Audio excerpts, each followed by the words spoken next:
Hi all welcome back to my channel. ಹಾಗೇನೆ ನಮ್ಮ ಮೈಸೂರು ಟ್ರಿಪ್ನಲ್ಲಿ ನಾನು ಏನೆಲ್ಲ ಶಾಪ್ ಮಾಡ್ಕೊಂಡು ಬಂದೆ ಅಂತ ಹೇಳಿ ಇವತ್ತಿನ ವಿಡಿಯೋದಲ್ಲಿ ತೋರಿಸ್ತೀನಿ. ನಮ್ಮ ಮೈಸೂರು ಸಿಲ್ಕ್ ಸ್ಯಾರಿನೂ ಕೂಡ ಇವತ್ತು ತೋರಿಸ್ತೀನಿ ನಾನು ನಿಮಗೆ. ತುಂಬಾ ಚೆನ್ನಾಗಿದೆ, ಪ್ರೈಸ್ ಎಷ್ಟಾಗಿ ಗೆಸ್ ಮಾಡಿ ನೆಕ್ಸ್ಟ್ ವಿಡಿಯೋದಲ್ಲಿ ನಾನು ನಿಮಗೆ ಶೇರ್ ಮಾಡ್ತೀನಿ. ಸೊ ಬನ್ನಿ, ಫಸ್ಟು ಮೈಸೂರು ಸಿಲ್ಕ್ ಸ್ಯಾರಿನ ನಾನು ನಿಮಗೆ ತೋರಿಸ್ಬಿಡ್ತೀನಿ.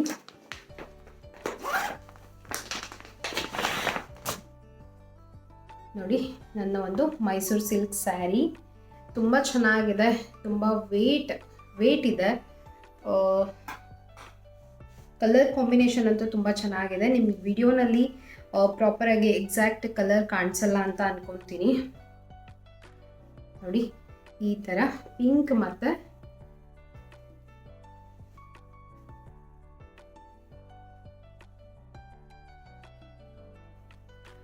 ಮತ್ತು ಒಂಥರ ಇದು ಸ್ಕೈ ಬ್ಲೂ ಅಂತಲೂ ಅನ್ಬೋದು, ಮತ್ತು ರಾಮ ಗ್ರೀನ್ ಅಂತಾರಲ್ವ ಆ ಥರ ಒಂದು ಕಲರ್ ಕಾಂಬಿನೇಷನು.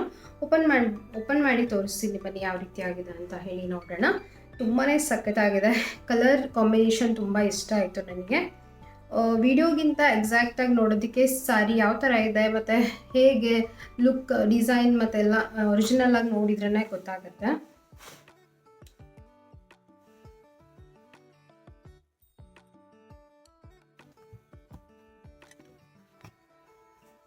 ಈ ಸಾರಿನ ತೋರಿಸ್ತೀನಿ ಯಾವ ರೀತಿಯಾಗಿದೆ ಅಂತ ಹೇಳಿ. ನೋಡಿ, ಈ ಥರ ಡಬಲ್ ಕಲರ್ ಕಾಂಬಿನೇಷನ್ ಅಲ್ಲಿ ನಾನು ತಗೊಂಡಿರುವಂಥದ್ದು.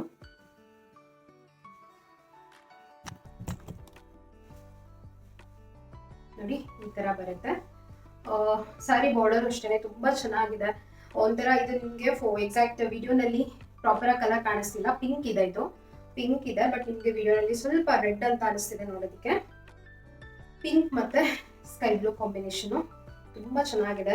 ಸೊ ಒಂದು ಪ್ಯೂರ್ ಮೈಸೂರು ಸಿಲ್ಕ್ ತಗೋಬೇಕು ಅಂತ ನನ್ನ ಆಸೆ ಇತ್ತು, ಅದು ಮೈಸೂರಲ್ಲಿ ತಗೋಬೇಕು ಅಂತ ಆಸೆ ಇತ್ತು. ಬಟ್ ಮೈಸೂರಲ್ಲಿ ತಗೊಳ್ಳೋದಕ್ಕೆ ಆಗಲ್ಲ ಅಂತ ಅಂದ್ಕೊಂಡಿದ್ದೆ. ಬಟ್ ನಿಜವಾಗ್ಲೂ ಮೈಸೂರಲ್ಲೇ ತಗೊಂಡೆ. ತುಂಬ ಖುಷಿ ಆಗ್ತಿದೆ ನನಗೆ. ಸೊ ದೀಪಾವಳಿಗೆ ಒಂದು ಗಿಫ್ಟ್ ಅಂತ ಹೇಳಿ ನನ್ನ ಹಸ್ಬೆಂಡ್ ನನಗೆ ಕೊಡಿಸಿರುವಂಥದ್ದು. ಹೇಗಿದೆ ಅಂತ ಹೇಳಿ ತಿಳಿಸಿ, ಓಕೆನಾ?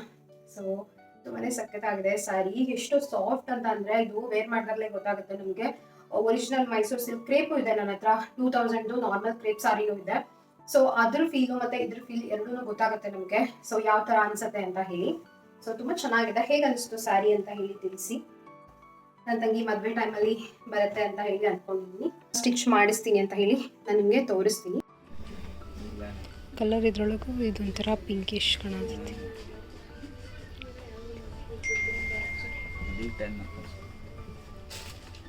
ಇದೊಂದು ವುಡನ್ ಚಾಪಿಂಗ್ ಬೋರ್ಡ್ನ ತೊಗೊಂಡಿದ್ದೀನಿ. ಸೊ ಈ ಥರ ಒಂದು ಕ್ವಾಲಿಟಿ ಇರುವಂತಹ ದಪ್ಪ ಇರುವಂತಹ ಚಾಪಿಂಗ್ ಬೋರ್ಡ್ನ ತುಂಬ ಕಡೆ ಹುಡುಕ್ತಾ ಇದ್ದೆ ನಾನು.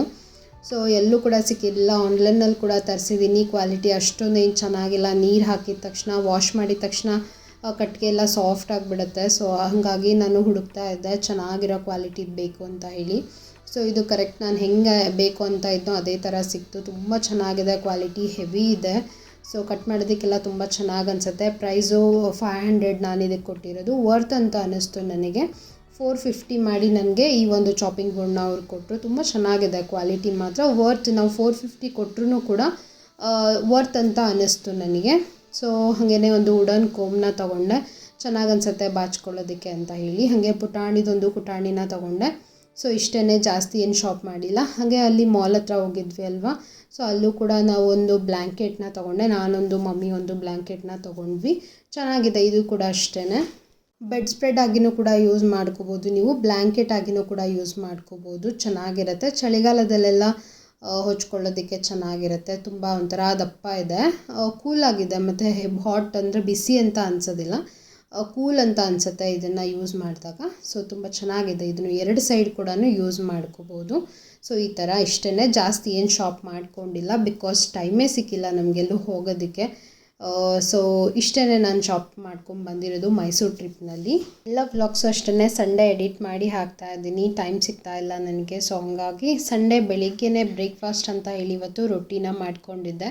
ಸೊ ತುಂಬ ದಿನ ಆಗಿತ್ತು ರೊಟ್ಟಿ ಮಾಡಿರಲಿಲ್ಲ. ರೊಟ್ಟಿ, ತೊಂಡೆಕಾಯಿ ಪಲ್ಯ ಮತ್ತು ರಾಜಗಿರಿ ಸೊಪ್ಪಿನ ಪಲ್ಯ, ಮತ್ತು ಸ್ವಲ್ಪ ಅಂದರೆ ದೇವರಿಗೆ ಒಡ್ಸಿರೋ ಕಾಯೆಲ್ಲ ಇತ್ತಲ್ವ, ಅದಕ್ಕೆ ಸ್ವಲ್ಪ ಬೆಲ್ಲ ಹಾಕಿ ಚೆನ್ನಾಗಿ ತುಪ್ಪದಲ್ಲಿ ಫ್ರೈ ಮಾಡಿ ಇಟ್ಕೊಂಡಿದ್ದೀನಿ. ಸೊ ಬಿಸಿ ಬಿಸಿ ರೊಟ್ಟಿನ ತಿಂತಾಯಿದ್ರೆ ನಿಜವಾಗ್ಲೂ ಬೇರೆ ಏನೂ ಬೇಡ ಅನಿಸುತ್ತೆ, ಅಷ್ಟು ಚೆನ್ನಾಗಿರುತ್ತೆ. ಸೊ ತುಪ್ಪ ಹಾಕ್ಕೊಂಡು ತಿನ್ನಬೇಕು ಬಿಸಿ ರೊಟ್ಟಿಗೆ, ತುಂಬಾ ಟೇಸ್ಟಿಯಾಗಿರುತ್ತೆ. ಹಾಗಾಗಿ ಸಂಡೇ ನಾನು ಬೆಳಗಿನ ಬ್ರೇಕ್ಫಾಸ್ಟ್ ಆಗಿಯೇ ಜೋಳದ ರೊಟ್ಟಿನ ಮಾಡ್ಕೊಂಡಿದ್ದೆ. ಸೊ ಇವತ್ತೊಂದು ನಿಮಗೆ ಹೇರ್ ಕೇರ್ನ ತೋರಿಸ್ತಾ ಇದ್ದೀನಿ. ಸೊ ಇದನ್ನು ನಾನು ಯೂಟ್ಯೂಬಲ್ಲಿ ನೋಡಿನೇ ಟ್ರೈ ಮಾಡಿರೋದು. ಸೊ ಇದು ನಾನು 3rd ಟೈಮ್ ಟ್ರೈ ಮಾಡ್ತಾ ಇರೋದು. ತುಂಬ ಚೆನ್ನಾಗಿದೆ. ಫ್ರೆಶ್ ಆಗಿ ಈ ಪೌಡರ್ನ ಮಾಡಿಕೊಂಡ್ರೆ ಚೆನ್ನಾಗಿರುತ್ತೆ. ಸೊ ನನಗೆ ಸ್ವಲ್ಪ ರಿಸಲ್ಟ್ ಅಂತ ಅನ್ನಿಸ್ತು, ಹಾಗಾಗಿ ನಿಮ್ಮ ಜೊತೆಗೆ ಶೇರ್ ಮಾಡ್ಕೋತಾ ಇದ್ದೀನಿ. ಮೊದಲಿಗೆ ನಾನಿಲ್ಲಿ 1.5 ಟೇಬಲ್ ಸ್ಪೂನಷ್ಟು ಮೆಂತ್ಯ ಕಾಳನ್ನ ಹುರಿದು ಇಟ್ಕೊಂಡಿದ್ದೀನಿ. ಜೊತೆಗೆ 1 ಟೇಬಲ್ ಸ್ಪೂನಷ್ಟು ಸಾಸಿವೆನ ಹುರಿದು ಇಟ್ಕೊಂಡಿದ್ದೀನಿ.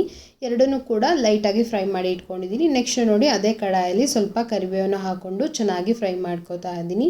ಸೊ ಇದು ಮೂರನ್ನು ಫ್ರೈ ಮಾಡಿ ಸೈಡಿಗೆ ಇಟ್ಕೊಳ್ಳೋಣ. ನೋಡಿ ಈ ಥರ ಎಲ್ಲನೂ ಚೆನ್ನಾಗಿ ರೋಸ್ಟ್, ಅಂದರೆ ಫುಲ್ ಕಪ್ಪಗಾಗೋವರೆಗೂ ಹುರಿಬಾರ್ದು, ಲೈಟಾಗಿ ಫ್ರೈ ಆದರೆ ಸಾಕಾಗತ್ತೆ. ಈ ರಿಸಲ್ಟ್ ಅಂತೂ ತುಂಬಾ ಚೆನ್ನಾಗಿದೆ ಇದ್ರದ್ದು. ಯಾಕಂತಂದರೆ ಹೇರ್ ಫಾಲ್ ಜಾಸ್ತಿ ಆಗ್ತಿದೆ ಅಂದಾಗ ಖಂಡಿತ ಈ ಒಂದು ರೆಮಿಡಿನ ಟ್ರೈ ಮಾಡಿ, ತುಂಬಾ ಯೂಸ್ ಅಂತ ಅನ್ನಿಸ್ತು ನನಗೆ. ಸೊ ಈ ಮೂರನ್ನು ನಾನು ಚೆನ್ನಾಗಿ ಗ್ರೈಂಡ್ ಮಾಡ್ಕೋತಾ ಇದ್ದೀನಿ. ತೋರಿಸ್ತೀನಿ. ನೈಸಾಗಿ ಇದನ್ನು ಪೌಡರ್ ಮಾಡ್ಕೋಬೇಕಾಗತ್ತೆ. ನೋಡಿ ಮೆಹಂದಿ ಪೌಡರ್ ಥರನೇ ಕಾಣಿಸುತ್ತೆ ನೋಡೋದಕ್ಕೆ.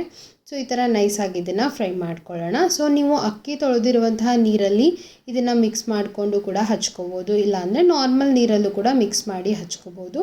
ಸೊ ನಾನಿವತ್ತು ಸ್ವಲ್ಪ ಬಿಸಿ ನೀರನ್ನ ಕಾಯೋದಕ್ಕೆ ಇಟ್ಕೊಂಡಿದ್ದೆ. ಅದಕ್ಕೆ ಈ ಒಂದು ಪೌಡರ್ನ 1-2 ಟೇಬಲ್ ಸ್ಪೂನಷ್ಟು ಹಾಕ್ಕೊಂಡು ಚೆನ್ನಾಗಿ ಮೊದಲಿಗೆ ಮಿಕ್ಸ್ ಮಾಡಿಕೊಂಡು ಅದ್ರ ಜೊತೆಗೆ ಸೇರಿಸ್ಕೊತಾ ಇದ್ದೀನಿ. ಡೈರೆಕ್ಟಾಗಿ ಪೌಡರ್ ಹಾಕಿದರೆ ಗಂಟು ಥರ ಆಗ್ಬೋದು ಅಂತ ಈ ಥರ ಮುಂಚೆನೇ ಸ್ವಲ್ಪ ಬಟ್ಲದಲ್ಲಿ ಕಲಿಸ್ಕೊಂಡು ನಾನು ಕುದಿಸ್ಕೊತಾ ಇದ್ದೀನಿ. ಇದಕ್ಕೆ ನಾನು 1 ಈರುಳ್ಳಿನ ಸಣ್ಣದಾಗಿ ಗ್ರೈಂಡ್ ಮಾಡಿ ಸೇರಿಸ್ಕೊತಾ ಇದ್ದೀನಿ. ಈರುಳ್ಳಿ ಹೇರಿಗೆ ಎಷ್ಟು ಒಳ್ಳೆಯದು ಅಂತ ಹೇಳಿ ಈಗಾಗಲೇ ಎಲ್ಲರಿಗೂ ಕೂಡ ಅದರದ್ದು ಒಂದು ನಾಲೆಡ್ಜ್ ಇದೆ. ಈರುಳ್ಳಿ ಹೇರಿಗೆ ತುಂಬಾ ಹೆಲ್ಪ್ ಮಾಡುತ್ತೆ, ಹೇರ್ ಫಾಲ್ ಆಗೋದನ್ನು ಕಂಟ್ರೋಲ್ ಮಾಡುತ್ತೆ, ಮತ್ತು ಹೇರ್ ಗ್ರೋತ್ ಚೆನ್ನಾಗಾಗುತ್ತೆ. ಈರುಳ್ಳಿ ಆಯಿಲ್ ಅಂತ ಸಿಗುತ್ತೆ ನಿಮಗೆ ಹೊರಗಡೆ, ಈರುಳ್ಳಿದೆಲ್ಲ ಪ್ರಾಡಕ್ಟ್ ಸಿಗುತ್ತೆ ಅಲ್ವಾ ಹೇರ್ಗೆ ರಿಲೇಟೆಡು. ಸೊ ಹಂಗಾಗಿ ನಾನಿಲ್ಲಿ ನ್ಯಾಚುರಲಾಗಿ ಮಾಡ್ಕೊತಾ ಇರೋದ್ರಿಂದ ಈರುಳ್ಳಿನ ಚೆನ್ನಾಗಿ ಗ್ರೈಂಡ್ ಮಾಡಿಕೊಂಡು ಇದ್ರ ಜೊತೆಗೇ ಸೇರಿಸ್ಕೊತಾ ಇದ್ದೀನಿ. ಮೊದಲೇ ಹೇಳ್ದಂಗೆ 1 ಟೇಬಲ್ ಸ್ಪೂನಷ್ಟು 1.5 ಟೇಬಲ್ ಸ್ಪೂನಷ್ಟು ಮೆಂತ್ಯ ಕಾಳು, 1 ಟೇಬಲ್ ಸ್ಪೂನಷ್ಟು ಸಾಸಿವೆ ಮತ್ತು 1 ಮುಷ್ಟಿ ಆಗೋಷ್ಟು ಕರಿಬೇವಿನ ಸೊಪ್ಪನ್ನು ಚೆನ್ನಾಗಿ ಫ್ರೈ ಮಾಡಿಕೊಂಡು ಈ ಥರ ಪೌಡರ್ ಮಾಡಿ ಇಟ್ಕೊಳ್ಳೋದು. ನಾನು ಜಾಸ್ತಿ ಮಾಡ್ಕೊಂಡಿಲ್ಲ, 2-3 ಟೈಮ್ ಯೂಸ್ ಆಗೋಷ್ಟು ಮಾತ್ರ ಮಾಡ್ಕೊತೀನಿ. ಬಿಕಾಸ್ ಸುಮ್ಮನೆ ಕೆಟ್ಟೋಗ್ಬಿಡುತ್ತೆ, ಮತ್ತು ಫ್ರೆಶ್ಶಾಗಿ ಮಾಡಿಕೊಂಡ್ರೆ ಚೆನ್ನಾಗಿರುತ್ತೆ ಅಂತ ಹೇಳಿ. ಹಾಗೆ ಕಡಾಯಲ್ಲಿ ಸ್ವಲ್ಪ ನೀರನ್ನ ಕಾಯೋದಕ್ಕೆ ಇಟ್ಕೊಂಡು ಅದಕ್ಕೆ 1 ಈರುಳ್ಳಿನ ಪೇಸ್ಟ್ ಮಾಡಿ ಹಾಕೋಬೇಕಾಗತ್ತೆ. ನೆಕ್ಸ್ಟು 1-2 ಟೇಬಲ್ ಸ್ಪೂನಷ್ಟು ಇದು ಫ್ರೈ ಮಾಡಿ ಪೌಡರ್ ಮಾಡಿ ಇಟ್ಕೊಂಡಿದ್ವಿ ಅಲ್ವಾ, ಆ ಪೌಡರ್ನ ಹಾಕ್ಕೊಂಡು ಒಂದು 10 ನಿಮಿಷ ಚೆನ್ನಾಗಿ ಇದನ್ನು ಬಾಯ್ಲ್ ಮಾಡ್ಕೋತೀನಿ. ಈರುಳ್ಳಿ ಎಲ್ಲ ಚೆನ್ನಾಗಿ ರಸ ಬಿಡಬೇಕು ಅಂದರೆ ಚೆನ್ನಾಗಿರುತ್ತೆ. ಸೊ ಇದನ್ನು ಕಂಪ್ಲೀಟಾಗಿ ತಣ್ಣಗಾಗೋವರೆಗೂ ನಾವು ಬಿಡಬೇಕಾಗತ್ತೆ. 10 ನಿಮಿಷ ಕುದಿಸ್ಕೊಂಡು ನಿಮಗೆ ಒಂದು 10-15 ನಿಮಿಷ ಕೂಲ್ ಆಗೋದಕ್ಕೆ ಬಿಡಿ. ಕೂಲ್ ಆದಮೇಲೆ ಚೆನ್ನಾಗಿ ಇದನ್ನು ಸ್ಟ್ರೈನ್ ಮಾಡ್ಕೊಳ್ಳೋಣ. ನೋಡಿ ನಾನು ಇದನ್ನು ಕೂಲ್ ಆದಮೇಲೆ ಒಂದು ಬಟ್ಲಲ್ಲಿ ಚೆನ್ನಾಗಿ ಸೋಸಿ ಇಟ್ಕೊಂಡಿದ್ದೀನಿ. ಸೊ ಸ್ವಲ್ಪ ಕಾಟನ್ನ ತೊಗೊಂಡು ಹೇರಿಗೆಲ್ಲ ಚೆನ್ನಾಗಿ ರೂಟಿಗೆ ಟಚ್ ಆಗೋ ಥರ ಹಚ್ಕೋಬೇಕಾಗತ್ತೆ. ನೀವು ಕಂಪ್ಲೀಟಾಗಿ ಹೇರ್ಗೆ ಹಚ್ಕೊಂಡು 1 ಅವರ್ ಇದನ್ನು, ಅಂದರೆ 1 ಅವರ್ ಸ್ವಲ್ಪ ಡ್ರೈ ಆಗೋದಕ್ಕೆ ಬಿಡಿ. ತುಂಬ ಚೆನ್ನಾಗಿ ರಿಸಲ್ಟ್ ಕೊಡುತ್ತೆ ಅಂತ ಹೇಳ್ಬೋದು. ಸೊ ನಾನು ಯಾವಾಗ ಅಂದರೆ ಹೊರಗಡೆ ಹೋಗೋವಾಗ ಹೆಲ್ಮೆಟ್ ಎಲ್ಲ ಹಾಕೋತೀವಿ ಅಲ್ವಾ, ತುಂಬಾ ಹೇರ್ ಫಾಲ್ ಆಗೋದಕ್ಕೆ ಸ್ಟಾರ್ಟ್ ಆಗಿಬಿಟ್ಟಿತ್ತು ನನಗಂತೂ. ಸೊ ತುಂಬಾ ಬೇಜಾರಾಗ್ತಿತ್ತು, ಎಷ್ಟು ಹೇರ್ ಫಾಲ್ ಆಗ್ತಿದೆಯಲ್ಲಪ್ಪ, ಏನು ಮಾಡೋದು ಅಂತ ಹೇಳಿ. ಸೊ ಈ ಒಂದು ರೆಮಿಡಿನ ನಾನಿವಾಗ 3rd ಟೈಮ್ ಟ್ರೈ ಮಾಡ್ತಿರೋದು. ತುಂಬಾ ಚೆನ್ನಾಗಿ, ಅಂದರೆ ಸ್ವಲ್ಪ ಬೇಬಿ ಹೇರ್ಸ್ ಎಲ್ಲ ಬರ್ತಾ ಇದೆ ನನಗೆ, ರಿಸಲ್ಟ್ ಗೊತ್ತಾಗ್ತಿದೆ. ಅಂದರೆ ಹೇರ್ ಗ್ಯಾಪ್ ಆಗಿರುತ್ತೆ ಅಲ್ವಾ, ಸೊ ಅದು ಸ್ವಲ್ಪ ಹೇರ್ ಗ್ರೋತ್ ಆದಾಗ ಗೊತ್ತಾಗುತ್ತೆ ನಮಗೆ ರಿಸಲ್ಟು. ಸೊ ಹಂಗಾಗಿ ತುಂಬ ಚೆನ್ನಾಗಿದೆ. ಖಂಡಿತ ನೀವು ಕೂಡ ಟ್ರೈ ಮಾಡಿ, ಹೇಗೆ ಅನ್ನಿಸ್ತು ಅಂತ ಹೇಳಿ ನನಗೆ ಟ್ರೈ ಮಾಡಿದ ಮೇಲೆ ತಿಳಿಸಿ, ಓಕೆನಾ. ಸಂಜೆ ತುಳಸಿ ಕಟ್ಟೆ ಹತ್ರ ಮತ್ತು ಬಾಗಿಲ ಮುಂದೆ ದೀಪನ ಹಚ್ಚಿರ್ತೀನಿ, ಕಾರ್ತಿಕ ಮಾಸ ಮುಗಿಯೋವರೆಗೂ ಹಚ್ಚೋಣ ಅಂತ ಹೇಳಿ. ಸೊ ಇದೊಂದು ಸಿಂಪಲ್ ವ್ಲಾಗ್ ಆಗಿರುತ್ತೆ. ಏನೆಲ್ಲ ಶಾಪ್ ಮಾಡಿದೆ ಮತ್ತು ಹೇರ್ ಕೇರ್ನು ಕೂಡ ನಿಮ್ಮ ಜೊತೆಗೆ ಶೇರ್ ಮಾಡ್ಕೊಂಡಿದ್ದೀನಿ. ಹೋಪ್ ನಿಮ್ಮೆಲ್ಲರಿಗೂ ಕೂಡ ಇವತ್ತಿನ ವ್ಲಾಗ್ ಇಷ್ಟ ಆಗಿದೆ, ಯೂಸ್ಫುಲ್ ಆಗಿದೆ ಅಂತ ಅಂದ್ಕೊಂಡಿದ್ದೀನಿ. ಇಷ್ಟ ಆದರೆ ಖಂಡಿತ ಲೈಕ್ ಮಾಡಿ, ಹಾಗೆ ಹೇಗೆ ಅನ್ನಿಸ್ತು ಅಂತ ಹೇಳಿ ಕಾಮೆಂಟ್ ಸೆಕ್ಷನಲ್ಲಿ ತಿಳಿಸಿ. ನೆಕ್ಸ್ಟ್ ವಿಡಿಯೋದಲ್ಲಿ ನಾನು ನಿಮಗೆ ಸಿಗ್ತೀನಿ. ಅಂಟಿಲ್ ದೆನ್ ಟೇಕ್ ಕೇರ್, ಬಾಯ್.